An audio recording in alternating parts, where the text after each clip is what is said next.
Well, welcome, welcome, welcome. It's Mickey and Jen. I think Mickey is having some technical difficulties. Um, with his computer, we love technology, don't we? But only when it acts the way we want it to act. So, thank you for joining us today. Mickey, can you hear me? All right, we got the technical difficulties sorted out. Awesome. Happy Tuesday. Thanks for joining us. We're back for season 2. So we had a couple of episodes last season, and I think it was so popular. We're back by popular demand, and back with Digital Marketing Network, talking about everything digital marketing, talking about things go high level, AI and automation. How's it going? How you doing, Jennifer J? I am doing absolutely fabulous. Fabulous. How are you? I am good. I am good. So I'm super excited to be back in the mix. So we're going to do this second stretch. We've got the summertime season. We'll be back starting this week, Memorial Day week. And then we've got a series of episodes going until Labor Day. So going to do the summertime stretch, as they say. So I'm excited about all the stuff that we're talking about. I'm excited about sort of digging in from a 101 level. And I know last we talked a lot of methodologies and techniques and technologies, but wanted to kind of start at the basics because I think a lot of people got lost in the sauce. And we kind of glazed over a lot of the basics. So, super interested in getting into the basic 101s of digital marketing and kind of talking about everything from the ground up. Um, so everybody has their definition. Maybe it's easier to just start out with the definition of what is digital marketing. So, from your perspective, Jen, what do you think? What would you? How would you define digital marketing specifically? Yeah, sure, Mickey. So, in my perspective, in Jen's words, right? It's any marketing or advertising that you do on a digital medium. So, a lot of times we always think of digital marketing as social media, but that's just one channel that you can market on. When you look at digital, that can be radio, it could be TV, it could be on your phone inside of games. Like I know companies who do in-game advertising for their customers. So when we look at digital marketing, to me it means anything that can be viewed on a digital device. That's a good way to put it. And I like how you talked about a lot of platforms that we don't think of, specifically TV, how smart TVs integrate digital advertising because, like, your TV screen is now like a computer nowadays, but also even things about gaming.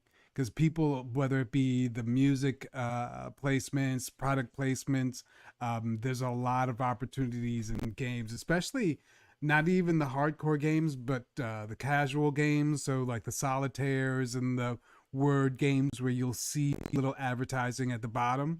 You can actually get placement for those through like Google AdSense and different platforms that'll allow you to have reach into those sorts of environments where people don't realize those sorts of opportunities are available. And I like how you talked about just anything in this digital space. One of the things that's the big, well, two things I think are the big distinguishing factors between traditional and digital that I'd like your opinion on. Number one, the reach. So, say for instance, newspaper or magazines. Like I started out in newspapers and magazines many years ago. Um, but those, if they're not online, are limited in geographic space. Like if you've got a local paper, you can't really have that exponential reach, but also cost because traditional, whether it be billboards, newspapers, whatever, there's a print cost associated to it that's not always the case with digital. What are your thoughts on some of the benefits of digital in these days? So for me, it's all about strategy, it's all about intent and who are you seeking to find. So it you mentioned, sometimes people aren't on digital. There are still people who are not on digital, right? And so me as a tech person, you would think that I'm all over digital, I'm all over social media, I'm doing this, I'm doing that. No, I advertise my business on there, but I'm not there per se. That's not where you're going to catch me. You probably would catch me better by mailing something to my business, right? Or sending me an email with a subject line that speaking to what I'm looking for at the moment. Because we have moments when we're looking for things, right? When someone first moves into a house, they're looking for furniture, they're looking for accessories, maybe they're looking for renovation. So I really feel like the impact of it has everything to do with what you're trying to accomplish and who you're trying to reach, because both can be both beneficial to the business, whether it's print or whether it's digital. It just really depends on who you're trying to reach and where they are. So, quick question. So, let's imagine it, and it's a good thing to point out that there's certain people who aren't in the digital space yet.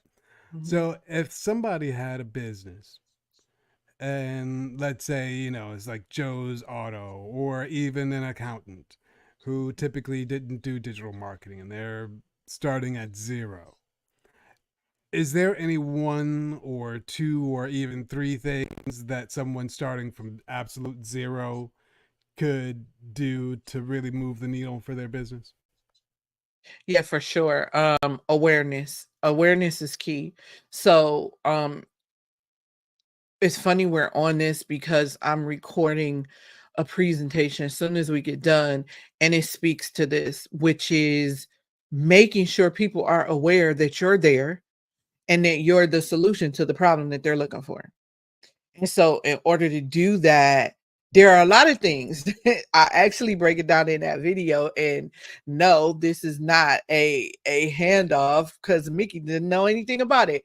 But I break down those strategies, which one of which is kind of what we're doing right now.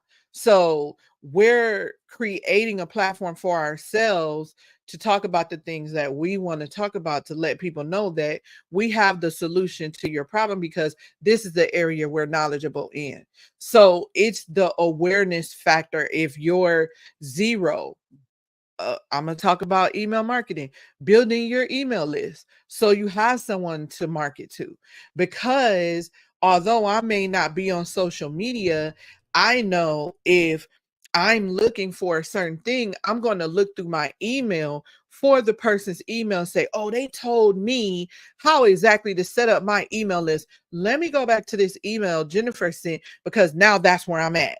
And let me step by step go and set up my email list. And then once you get to your the point where they're ready for you, now you're the option they're thinking of. They don't know when you reach out how many people are on your list. They don't know you're starting from 0 to 100. So own your space, own what you know, and start talking about it. That's the most cost effective thing, is to talk about it, whether it's a blog, whether it's a get on video. Most people are scared of video. I was too. But you get over it. Get on video and start talking about it. If you don't want to go live, record the video on your phone and then upload it. So it's just different ways that we can get started. Also, we don't know the networking piece where you can go out here and meet people, right? And start talking about what you do. That's going to make you have to go digital, because after you network, what do you have to do? You had to go, you Email. had to send an email, right? So you're going to eventually migrate, but in today's society, everybody should be digital because that's what most people are doing. We're on our phones, we're using our phones, we're trying to make our lives easier for us. So it's just easy for you to insert yourself into where we are.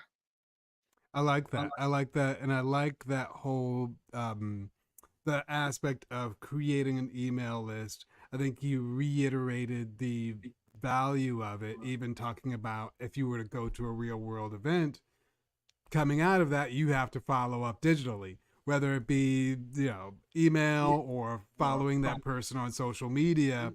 If you're not present on those channels, there's no way for you to kind of close the loop.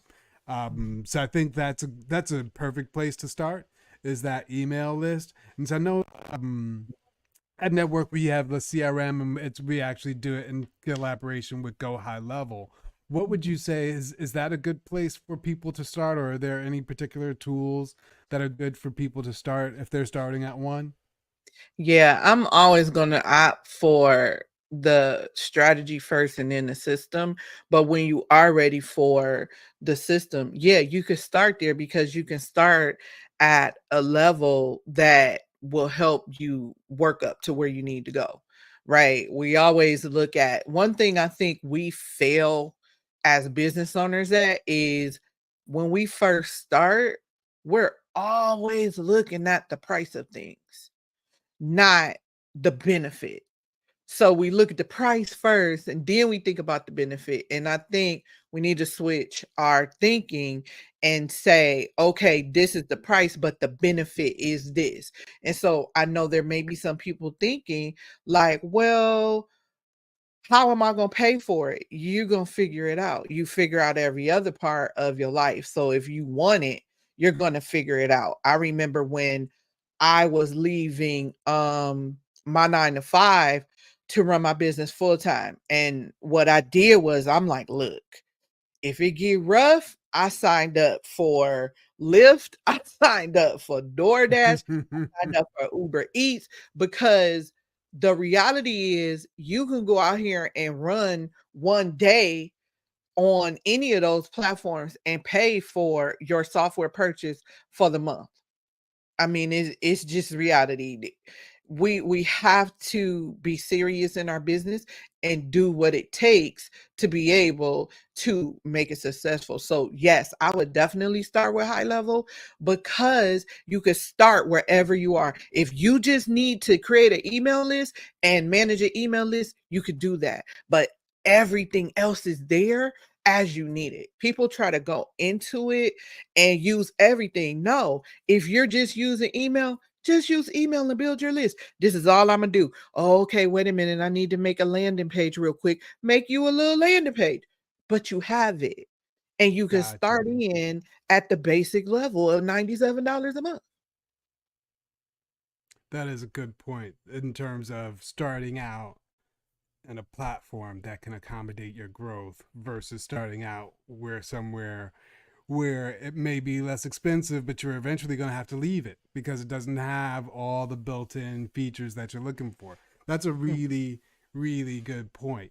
So, in terms of strategy, because you talk about strategy, are mhm. there anything one like systems or one, two, three sort of checklist things that people can do to kind of think about their strategy when they're starting out? Yeah, sure. So, um, I suspect we're talking to people who already have proof of concept. So, Yes. if they have proof of concept, it's always list building because we always need to capture people's information, right? We always need to capture your name, your email, and your phone number because you're interested, not because we just want to list the leads. We want to list the leads that's interested in what we have to offer, no matter where they are in their buying journey.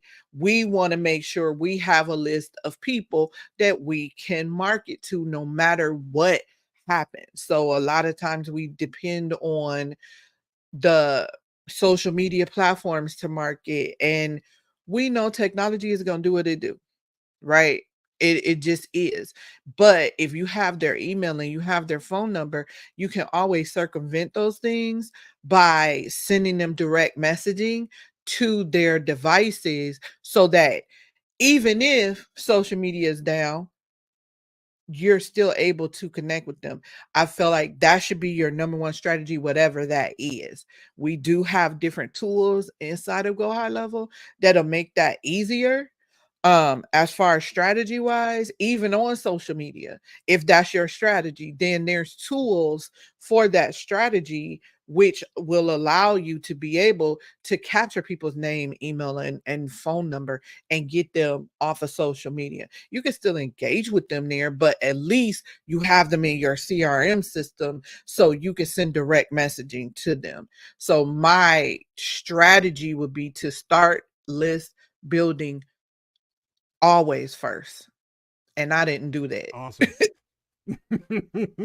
But sometimes you have to live and learn the hard Yeah. way, they say. Yeah. But Yeah. that's an important part. Now, it's almost one of those situations where you come full circle back to the email and that importance of that channel. So I will again reiterate the importance of the email list, just because the algorithm does what it does and it's not always in your favor.